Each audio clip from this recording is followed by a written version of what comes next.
குட்டி கிட்டிக்கு அன்று காலை மிகவும் மோசமாக இருந்தது.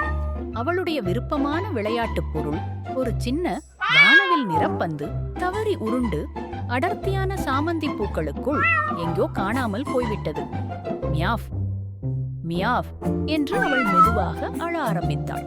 தன் சிறிய மூக்கை உயரமான தண்டுகளுக்குள் நீட்டித் தேடினாள். அவளுடைய சுறுசுறுப்பான ஆர்வம் இப்போது விரக்தியான கண்ணீராக மாறிவிட்டது. அது எங்கே? துரத்த இப்போது என்னிடம் எதுவுமே இல்லையே. அருகில் டாகி என்ற நாய்க்குட்டி உற்சாகமாக விளையாடிக் கொண்டிருந்தான். அவன் தன்னுடைய பிரத்யேக பந்தை, ஒரு பளிச்சென்ற நீலப்பந்தை வானத்தில் தூக்கி எறிந்து தடுமாறி விழுந்து ஆனந்தமாக அதை பிடித்துக் கொண்டிருந்தான். Boing buying.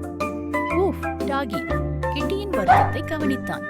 அவன் விளையாடுவதை நிறுத்தி தன் காதுகள் தொங்க தலையை சாய்த்தான். அவன் தன் நீலப்பந்துடன் தொடர்ந்து விளையாடலாம் அல்லது தன் நண்பனுக்கு உதவலாம்.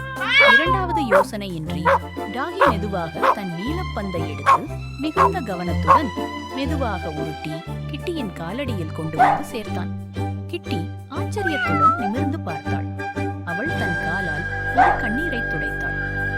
ஆனால் இது உன்னுடைய பந்து, டாகி. டாகி மென்மையாகவும் உற்சாகப்படுத்தவும் வுஃப் என்று குரைத்தான். அதற்கு பரவாயில்லை, நாம் விளையாடலாம் என்று அர்த்தம். கிட்டியின் முகத்தில் ஒரு பெரிய புன்னகை பூத்தது.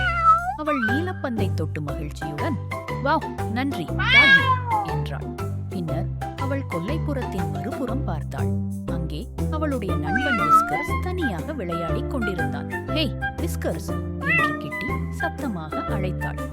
வந்து எங்களுடன் சேர்ந்து விளையாடு. எங்களிடம் பகிர்ந்து கொள்ள ஒரு அருமையான பந்து இருக்கிறது. விஸ்கர்ஸ் ஓடி வந்து சேர்ந்தான். சீக்கிரமே அந்த 3 நண்பர்களும் சேர்ந்து அந்த பளிச்சென்ற நீலப்பந்தின் காரணமாக அவர்கள் இதுவரை விளையாடியதிலேயே மிகவும் மகிழ்ச்சியான பிடி மற்றும் மறை விளையாட்டில் மூழ்கியிருந்தார்கள். நீதி மற்றும் கல்வி புள்ளி.